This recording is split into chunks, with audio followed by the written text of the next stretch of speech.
കരുതുന്നവൻ ഞാനല്ലയോ, കലങ്ങുന്നതെന്തിനു നീ?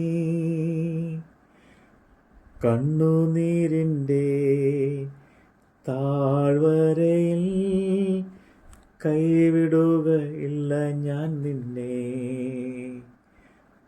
കണ്ണുനീരിൻ്റെ താഴ്വരയിൽ കൈവിടുകയില്ല ഞാൻ നിന്നെ. എൻ്റെ മഹത്വം കാണുക നീ, എൻ്റെ കൈകൾ തരിക നിന്നെ. എൻ്റെ ശക്തി ഞാൻ നിന്നിൽ പകർന്നു, എന്നും നടത്തിയിടും കൃപയാ. എൻ്റെ ശക്തി ഞാൻ നിന്നിൽ പകർന്നു, എന്നും നടത്തിയിടും കൃപയാ. വിശുദ്ധ യോഹന്നാൻ്റെ സുവിശേഷം 12-ാം അധ്യായം. യേശു മരിച്ചവരിൽ നിന്ന് ഉയിർപ്പിച്ച ലാസർ പാർത്ത ബഥാനിയയിലേക്ക് യേശു പെസഹയ്ക്ക് 6 ദിവസം മുമ്പേ വന്നു. അവിടെ അവർ അവന് ഒരു അത്താഴം ഒരുക്കി. മാർത്ത ശുശ്രൂഷ ചെയ്തു. ലാസറോ അവനോടുകൂടെ പന്തിയിൽ ഇരുന്നവരിൽ ഒരുവനായിരുന്നു. അപ്പോൾ മറിയ വിലയേറിയ സ്വച്ഛജടാമാംസ തൈലം ഒരു റാത്തൽ എടുത്ത് യേശുവിൻ്റെ കാലിൽ പൂശി. തൻ്റെ തലമുടി കൊണ്ട് കാൽ തുവർത്തി. തൈലത്തിൻ്റെ സൗരഭ്യം കൊണ്ട് വീട് നിറഞ്ഞു. എന്നാൽ അവൻ്റെ ശിഷ്യന്മാരിൽ ഒരുത്തനായിരുന്ന അവനെ കാണിച്ചു കൊടുപ്പാനുള്ള യൂദ ഇസ്കരിയോത്താവ് ഈ തൈലം 300 വെള്ളിക്കാശിന് വിറ്റ് ദരിദ്രർക്ക് കൊടുക്കാഞ്ഞത് എന്ത് എന്ന് പറഞ്ഞു.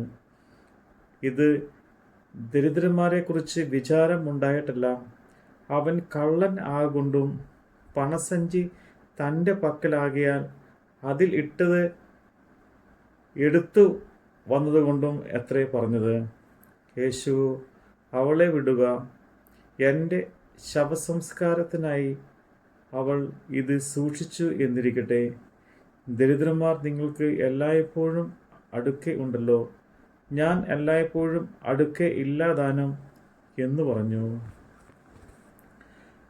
അവൻ അവിടെ ഉണ്ടെന്ന് അറിഞ്ഞിട്ട് യഹൂദന്മാരുടെ ഒരു വലിയ പുരുഷാരം യേശുവിൻ്റെ നിമിത്തം മാത്രമല്ല, അവൻ മരിച്ചവരിൽ നിന്ന് ഉയിർപ്പിച്ച ലാസറെ കാണുവാനായിട്ടും കൂടെ വന്നു.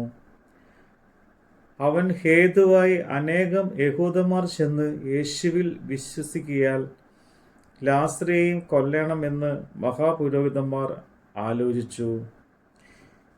പിറ്റേന്ന് പെരുന്നാൾക്ക് വന്നൊരു വലിയ പുരുഷാരം യേശു യെരുശലേമിലേക്ക് വരുന്നു എന്ന് കേട്ടിട്ട് ഈത്തപ്പനയുടെ കുരുത്തോല എടുത്തുകൊണ്ട് അവനെ എതിരേൽപ്പാൻ ചെന്നു. ഹോശന്ന, ഇസ്രയേലിൻ്റെ രാജാവായി കർത്താവിൻ്റെ നാമത്തിൽ വരുന്നവൻ വാഴ്ത്തപ്പെട്ടവൻ എന്ന് ആർത്തു. യേശു ഒരു വലിയ കഴുതയെ കണ്ടിട്ട് അതിന്മേൽ കയറി, സിയോൻ പുത്രി ഭയപ്പെടേണ്ട, ഇതാ നിന്റെ രാജാവ് കഴുതക്കുട്ടിയുടെ പുറത്ത് കയറി വരുന്നു എന്ന് എഴുതിയിരിക്കുന്ന പോലെ തന്നെ. ഇത് അവൻ്റെ ശിഷ്യന്മാരിൽ ആദിയിൽ ഗ്രഹിച്ചില്ല.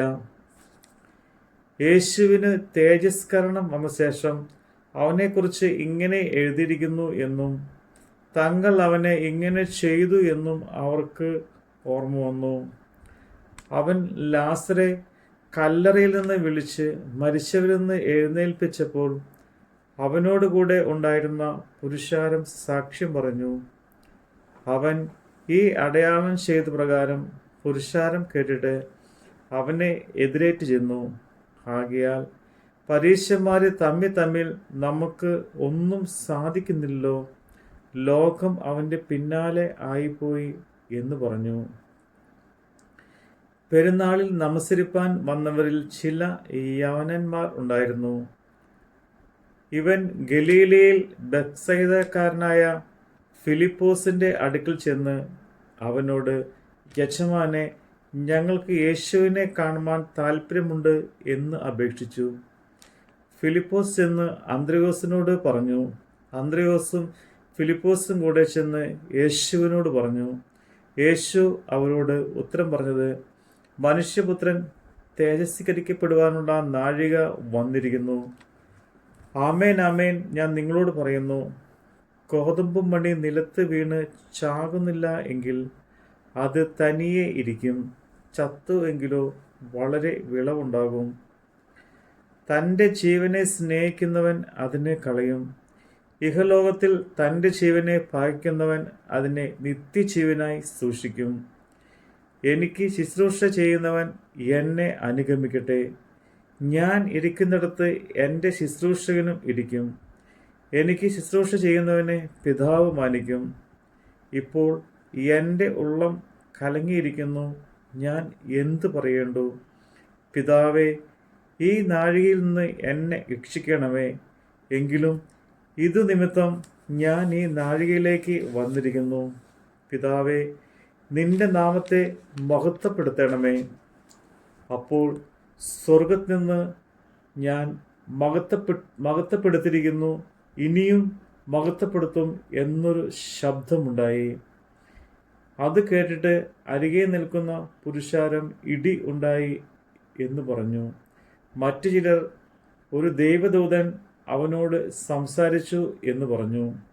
അതിന് യേശു, ഈ ശബ്ദം എൻ്റെ നിമിത്തമല്ല, നിങ്ങളുടെ നിമിത്തമത്രേ ഉണ്ടായത്.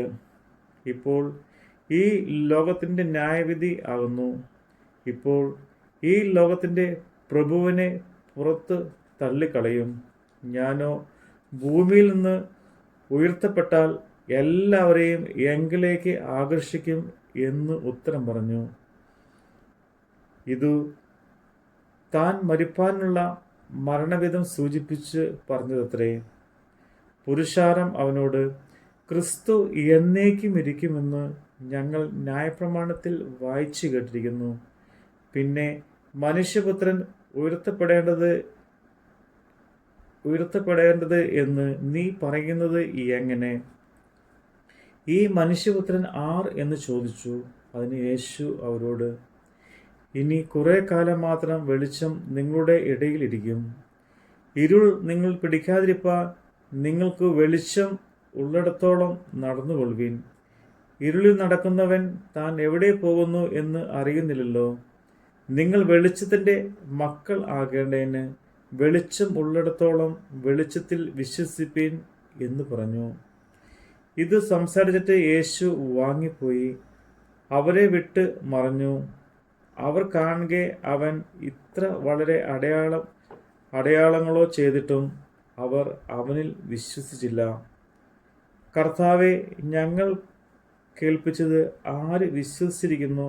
കർത്താവിൻ്റെ ഭുജം ആർക്ക് വെളിപ്പെട്ടിരിക്കുന്നു എന്ന് യെശയ്യാ പ്രവാചകൻ പറഞ്ഞ വചനം നിവൃത്തിയാവാൻ ഇടവന്നു.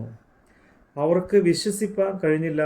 അതിൻ്റെ കാരണം യെശയ്യാവ് വേറെ ഒരിടത്ത് പറയുന്നത്, അവർ കണ്ണുകൊണ്ട് കാണുകയോ ഹൃദയം കൊണ്ട് ഗ്രഹിക്കുകയോ മനം തിരിയുകയോ താൻ അവരെ സൗഖ്യമാക്കുകയോ ചെയ്യാതിരിക്കേണ്ടതിന് അവരുടെ കണ്ണ് അവൻ കുരുടാക്കി ഹൃദയം തടിപ്പിച്ചിരിക്കുന്നു. യെശയ്യാവ് അവൻ്റെ തേജസ് കണ്ട് അവനെക്കുറിച്ച് സംസാരിച്ചു കൊണ്ടതാകുന്നു ഇത് പറഞ്ഞത്. എന്നിട്ടും പ്രമാണികളിൽ തന്നെയും അനേകർ അവനിൽ വിശ്വസിച്ചു. പള്ളി ഭ്രഷ്ടർ ആകാതിരിപ്പാൻ പരീശന്മാർ നിമിത്തം ഏറ്റു പറഞ്ഞില്ല താനും.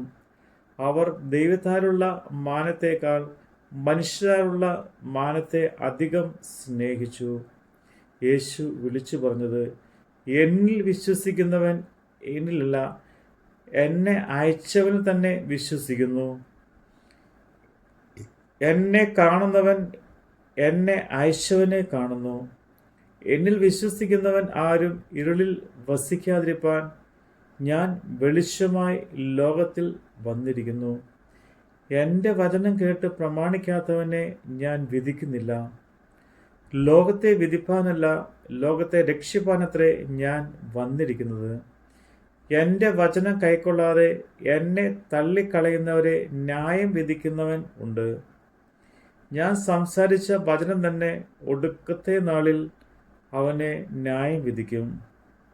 ഞാൻ സ്വയമായി സംസാരിച്ചിട്ടില്ല, എന്നെ അയച്ച പിതാവ് തന്നെ ഞാൻ ഇന്നത് പറയണം എന്നും ഇന്നത് സംസാരിക്കണം എന്നും കൽപ്പന തന്നിരിക്കുന്നു. അവൻ്റെ കൽപ്പന നിത്യജീവൻ എന്ന് ഞാൻ അറിയുന്നു. ആകയാൽ ഞാൻ സംസാരിക്കുന്നത് പിതാവ് എന്നോട് അരുളി ചെയ്തതുപോലെ തന്നെ സംസാരിക്കുന്നു. നമ്മുടെ കർത്താവിൻ്റെ വചനമാണ് നമ്മൾ കേട്ടത്.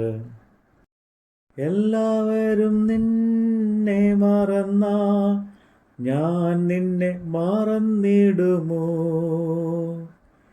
എൻ്റെ കരത്തിൽ നിന്നെ വഹിച്ചു എന്നും പുലർത്തിയിടും ധാരയിൽ. എൻ്റെ കരത്തിൽ നിന്നെ വഹിച്ചു എന്നും പുലർത്തിയിടും ധാരയിൽ. കരുതുന്നവൻ ഞാനല്ലയോ, കലങ്ങുന്നതെന്തിനു നീ? കണ്ണുനീരിൻ്റെ താഴ്വരയിൽ കൈവിടുക ഇല്ല ഞാൻ നിന്നെ.